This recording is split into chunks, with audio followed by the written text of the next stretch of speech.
Hello and welcome to Nana's Crafty Home. Today I'm going to show you how to weave together your bee weaving cowl from my website.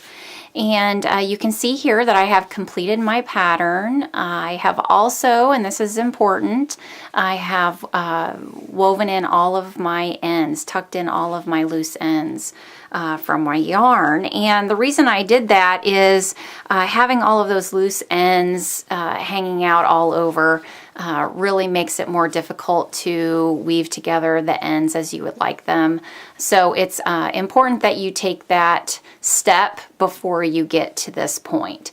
But now that you're here, I'll show you how easy it is to weave this together and stitch it and start wearing it. So here we are. I have it where the right side is facing out and your ends are gonna curl. It's fine. Once everything has been woven and then stitched together, there won't be any problems with this, but they are going to have a tendency to curl until we get that all woven together. So how I start this is with the top ends, and I just start weaving this top one. Just do this first one under and over, under, over, and then under. And it's okay that I have this sticking out. I'm going to show you, really it's just important now that we just get them woven in correctly, and then I will show you how to shape it before you stitch it together. So then on this side we're going to do the exact same thing, and of course we went under on this side, so we're going to go over and then under, over, under, and here's where you need to make another decision. So on this cowl, I'm going to, on the end pieces, I am not going to have the bottom piece go over.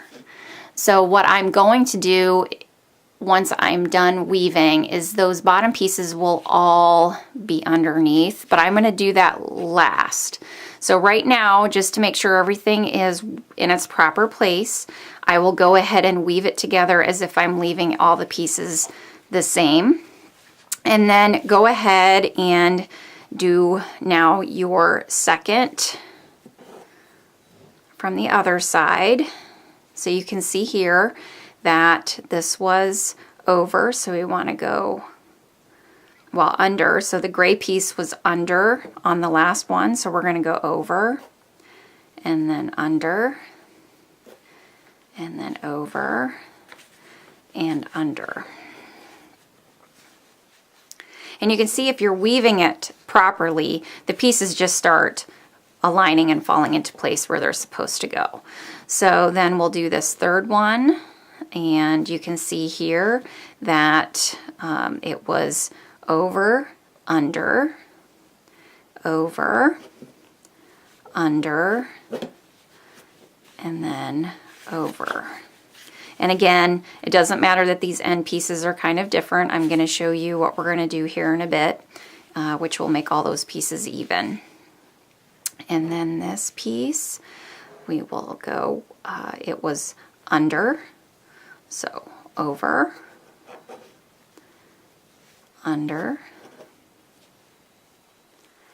over, and then under. And then really it's kind of shaped itself by doing that one side. You can see it's all the pieces have started falling into place. So we really just have this one left to go. So we're going to go over and under, over.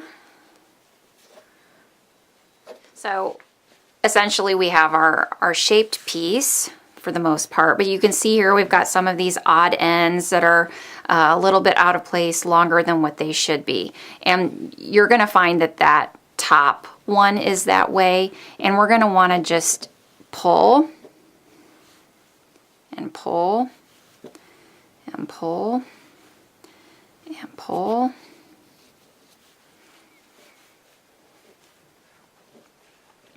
until they're in, you can see here they've lined up.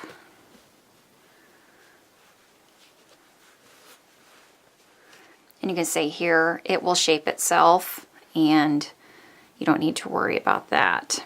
Now, what I was talking about earlier with these pieces that are kind of tagging out, the cowl that I made here, so you can see my completed first one that I did. I left the colors as they're supposed to be, as they're supposed to fall, but as I'm looking at this, I think for this one, I want to have it where there is a solid band of color wrapping around the woven pieces of color, and where this is solid and doesn't have any of the straps. I mean, you can see here that, you know, it's fine. They're not puffed out or anything, but I do think that it may give a little bit more of a polished piece. Certainly, it is your absolute preference. If you want to have more of the pops of color and weave the piece as it should be and just leave the tags, you know, over this outside edge, that is perfectly fine and entirely up to you. But I wanted to do this both ways. So what I'm going to do is I'm going to tuck those end pieces under. Even if they were supposed to go over, they're going to all get tucked under the end.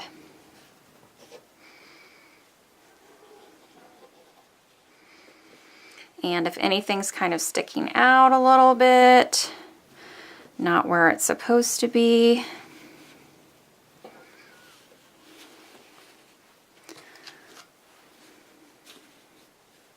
so there you have it. All of the ends are tucked underneath. I think it gives it a nice polished look. It comes to a point in the front here, and when we sew this together, it will come together very well into a nice point at the end, as you can see here. So, but you still have the nice woven piece inside that V shape. These don't have any of the ends or tags over top of them. They are underneath, and I will show you how to stitch this together and keep everything together. I will tell you that you could certainly pin it so it's easier. I didn't have any trouble just slip stitching it together without pinning it, but if you would choose to pin it as it is and as it sits right here so you don't have to worry about holding everything together, that is entirely up to you. All right, so I have flipped my cowl over. So this is the back side and where I'm going to be stitching my cowl together. So I'm just making sure that all the tabs, you can see here I've got 1, 2, 3, 4 tabs, and 1, 2, 3, 4 tabs, and then the 2 black tabs are meeting up to make that V to shape in the front. And so all of my tabs are where they're supposed to be, and they're not hanging out anywhere they're not. And what the most important part of this is just to keep these tabs even, and that's why I say if you choose to make it easier, you could certainly pin this together to make it a little less awkward, trying to keep the tabs aligned. I would say that as you're stitching this together, I found when I did my first one that there's usually about 1 stitch in between each tab to keep them evenly spaced. They're not bunched all the way up together. There's about enough space for about 1 stitch in between. So that kind of gives you a guide. So I basically just, where the tab meets the end, I'm going to grab the, so I'm grabbing the unused loop from that single crochet, the foundation single crochet, and I'm grabbing the end of the tab here. That one is a little bit difficult. And then I'm going to slip stitch these together.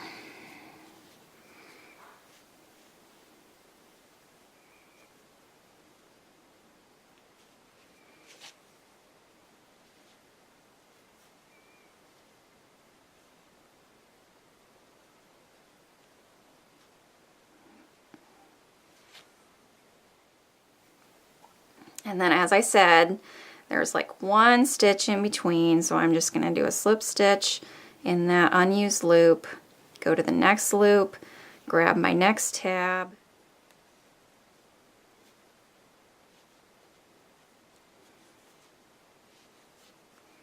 okay, so you see that's coming to a nice V edge here. And I will then start going along this side, just making sure, of course I chose not to pin to keep everything in place. So I just want to make sure I have all my tabs in the place where I want them, because as we're working with this, it might want to situate itself differently. And continue on. Alright, so I have completed the slip stitch around that V. I have attached all of the tabs where I wanted them. This is the back side. I'm not going to fasten off, because what you're going to do is you're going to do a round of single crochets all the way around the cowl, the bottom of the cowl, in order to give it a finished look. Because you can see here, when I turn this to the front side, you can see here you'll have little bits of tab or something sticking out from that side, that edge, and you just want to really finish it, give it a more professional finished appearance, and by doing that single crochet all the way around, all of those little imperfections will disappear. So you can see here that everything has lined up. All of the weaving has been done. It looks great. You could also, if you wanted to, you know, you can certainly move these around a little bit because you didn't tightly weave anything. Remember, we did like one stitch in between each, so that gave us a little bit of wiggle room. So you can certainly make some adjustments. If you wanted to, you could tack this down, because you can see here the edge is what we've slip stitched together. And because I made a decision to have everything tucked underneath rather than coming over like the other version of the cowl, you know, the other tabs came over, woven through, and so that did give it a little bit of a different appearance. It also tucked down this end, and it doesn't want to flap up. And so I probably will go ahead, because I've chosen to, for a more striking appearance, I've decided to do that differently. I will go ahead with this one, and I will tack this down with some stitches just to keep this in place. Nothing too intrusive. I don't want people to be able to see them, but I want this to not be, I mean, I don't know that it would really flap open too much, but I would prefer that to be tacked down solidly. So there you have it. I hope you enjoy working on this cowl. I think it's a great statement piece. It looks fantastic, and it's really a very simple pattern. It looks a lot more complicated than it really is. I also have a video tutorial on the foundation single crochet, which this project utilizes, and you can find that on my YouTube channel. As always, you can subscribe to my YouTube channel, find me on Instagram, Pinterest, Facebook, and as always, you can visit me at nanascraftyhome.com, and I am available by email. So enjoy, and I hope to see you all soon. Bye.